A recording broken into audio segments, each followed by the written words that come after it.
All right, good morning. So I am having some random thoughts this morning about AIs and predicting the future. So that's what we're going to talk about. Can an AI predict the future?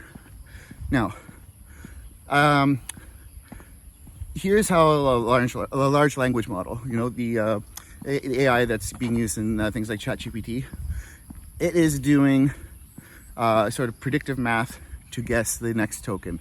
And by token, we mean a group of about 4 characters of letters, like A, B, C, D, or 1, 2, 3, 4, a mix of whatever, also spaces, things like that, right?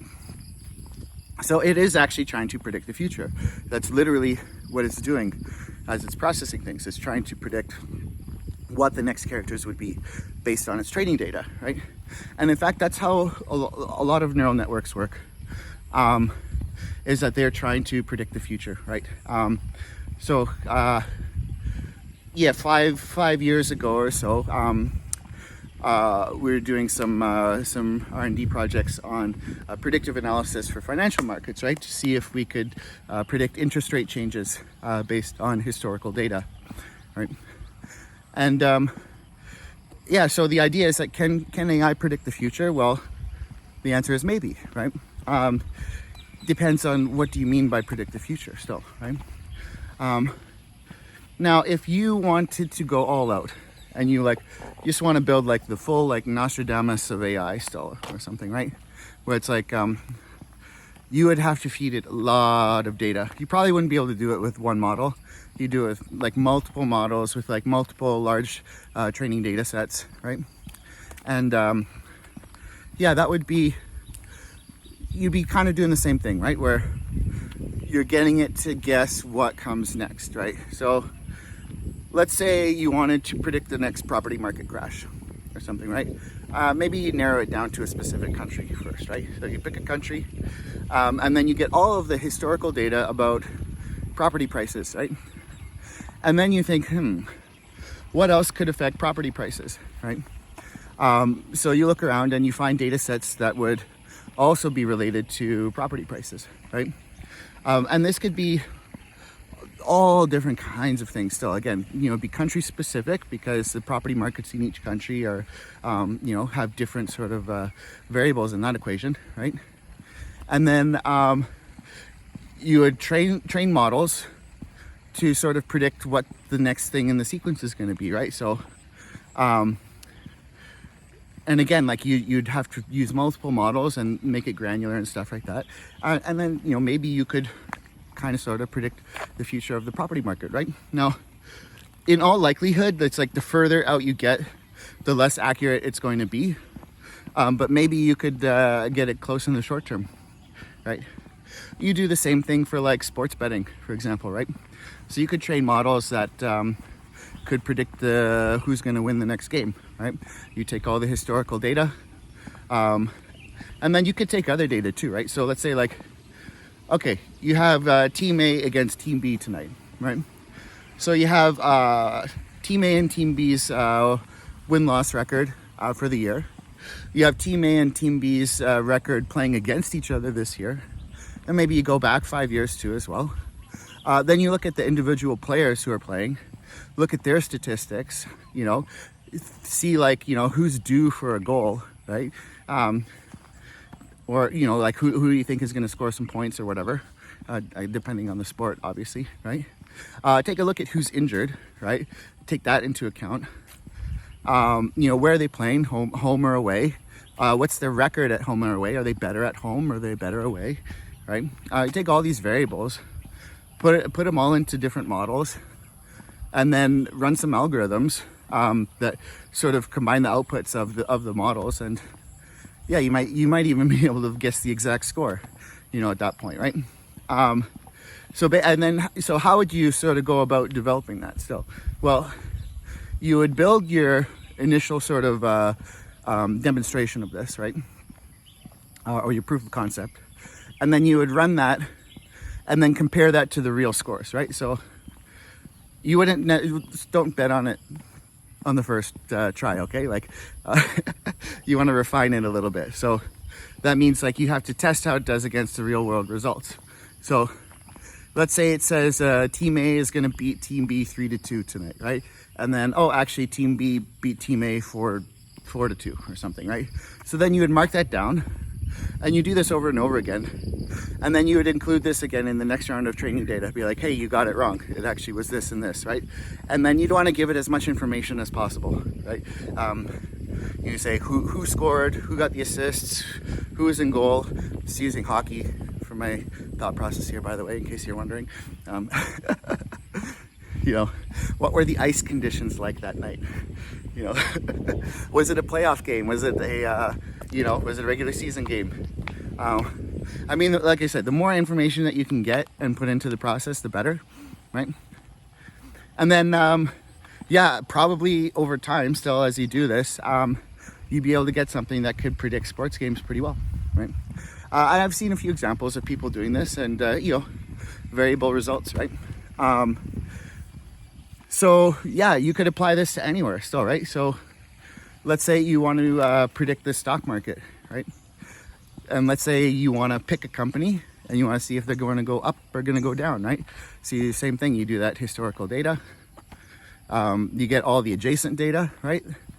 So let's say it is a company that builds graphics cards, like GPUs, right? So what kind of things are associated with that, like that volatility in that stock price, right? So that could be, who are their suppliers? Who are their customers? Where are they located? What was their revenue last year, last quarter? What was their revenue next quarter? Going outside of just like the market prices and stuff. Then you start to look at the news too, because news and social media and communications dramatically can affect the price of things on the market, right? In fact, there are some stocks that their value and their price action has absolutely nothing to do with anything about the company, like any of their so-called fundamentals, right?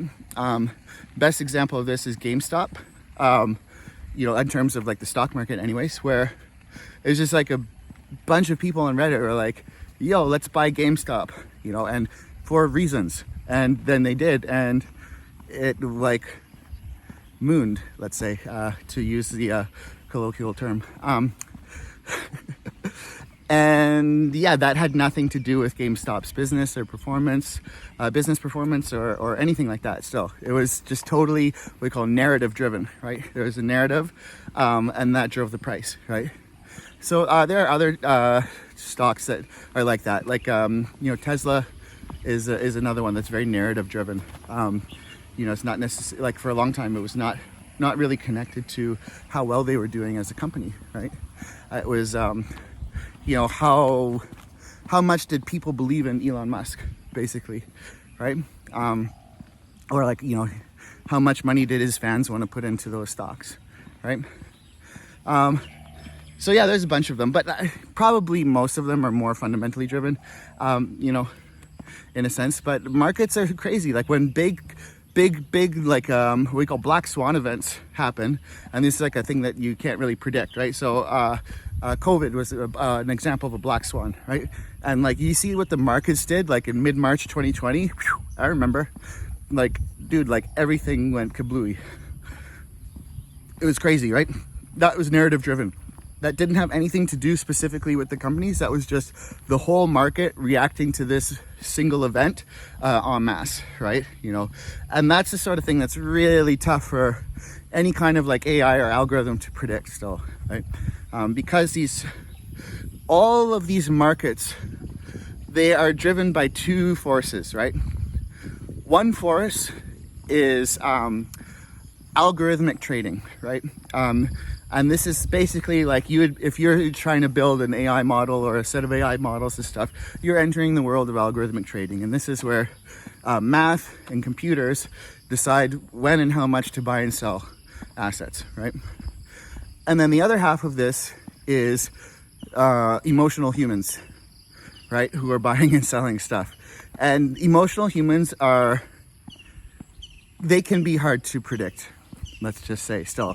Not impossible, but difficult, And definitely much more so than the algorithms, right?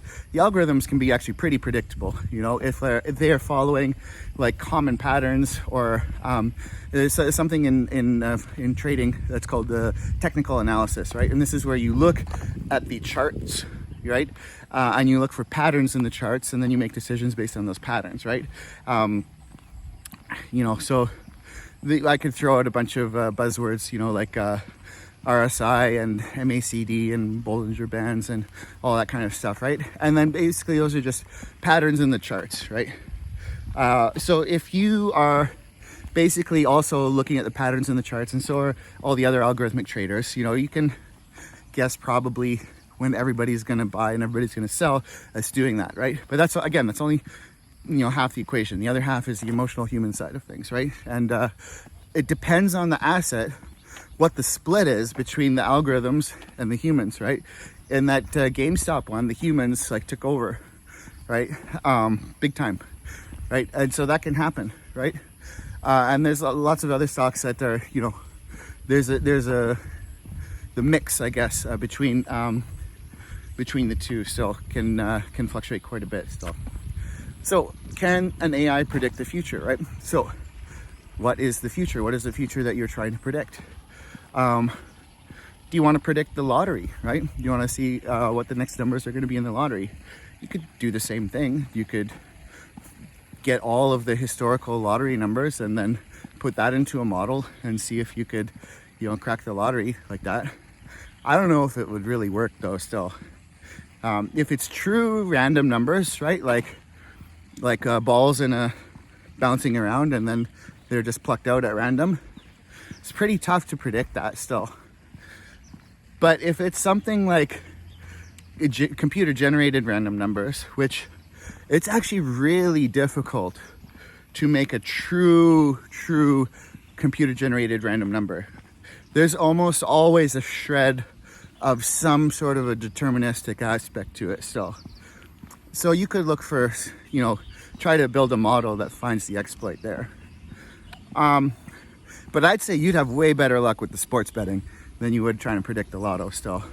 Because you have more variables to track and it's more predictable to see, like, you know, how a bunch of guys are going to play against each other, you know. And that's why they have house odds, you know, that give one team an edge, right? And it's not like Vegas isn't, you know, already using all these tools to, you know, set those odds for the game anyways, right? So it's not like, you know, if you do figure this out, you're not like, you know, gonna instantly become some bajillionaire, right? Not unless you manage to come up with, like, you know, Biff's sports almanac or something, and you're just getting every single game right, you know, exactly right, one after the other across every sport. Which, I mean, like, you know, if you want to take a crack at it, go for it still, right? You know, heck, maybe I will still. I'm gonna stop this video and go work on that. See ya.